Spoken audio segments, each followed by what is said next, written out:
What's up everyone? Welcome back again to my YouTube channel. Ang pag-usapan natin ngayon is paano nga ba magkaroon ng sariling shop?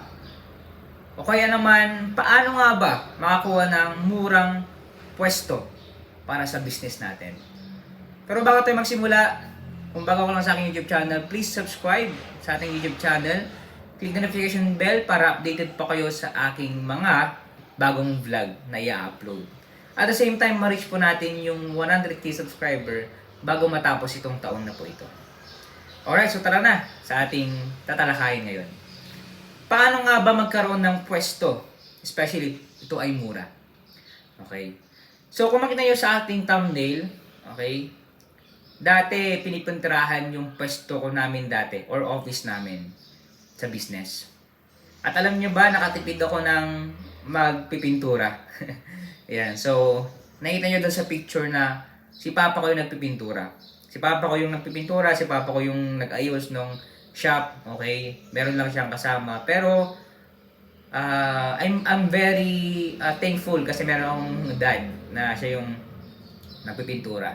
Pero alam nyo ba, ang experience ko dyan ay nagkamali ako.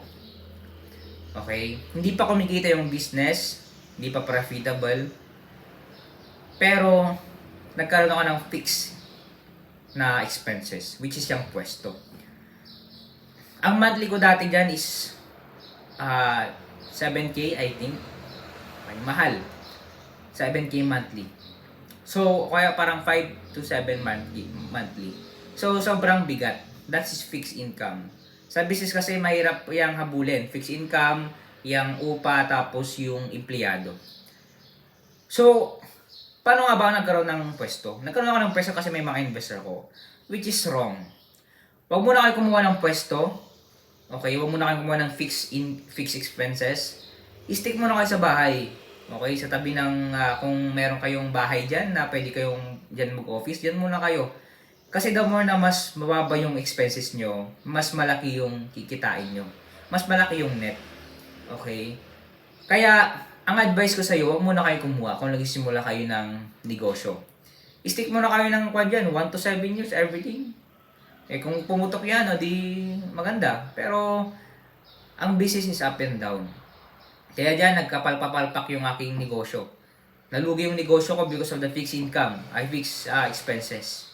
Okay? Mali. Mali talaga. Sa panahon ngayon, madali na lang magbenta. Paano sir? Paano po kuya? Ang kailangan lang natin is mag-upload sa social media. Mag-live, i-post, everyday, consistency is the key. Yan lang naman ang masasabi ko kung gusto niyo kumuha ng pwesto. Gusto niyo magpagawa ng pwesto, gusto niyo magpa-improve. Okay pa yung i-improve niyo yung sa bahay niyo. Kasi kahit pa paano bahay niyo yan eh. Pero kung wala kang kwan, hindi pa naman kailangan, wala kang pera, wala pang net, mag-tiis muna tayo. Okay? Itong pwesto ko, okay, actually ito lababo to eh, ano, CR to. Pero we are stick. Hindi na kailangan na pagandahin yung office. Ang mahalaga ay makapagbigay mo tayo ng value, especially sa inyo. Okay?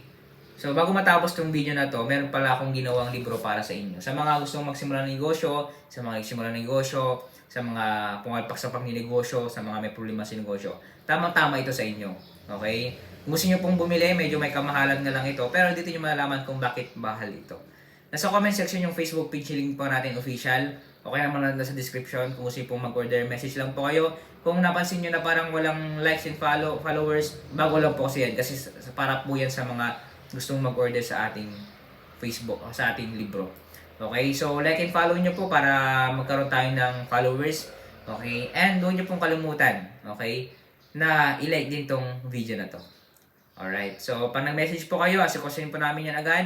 Tapos pag-usapan po natin, okay, kung paano natin may deliver agad.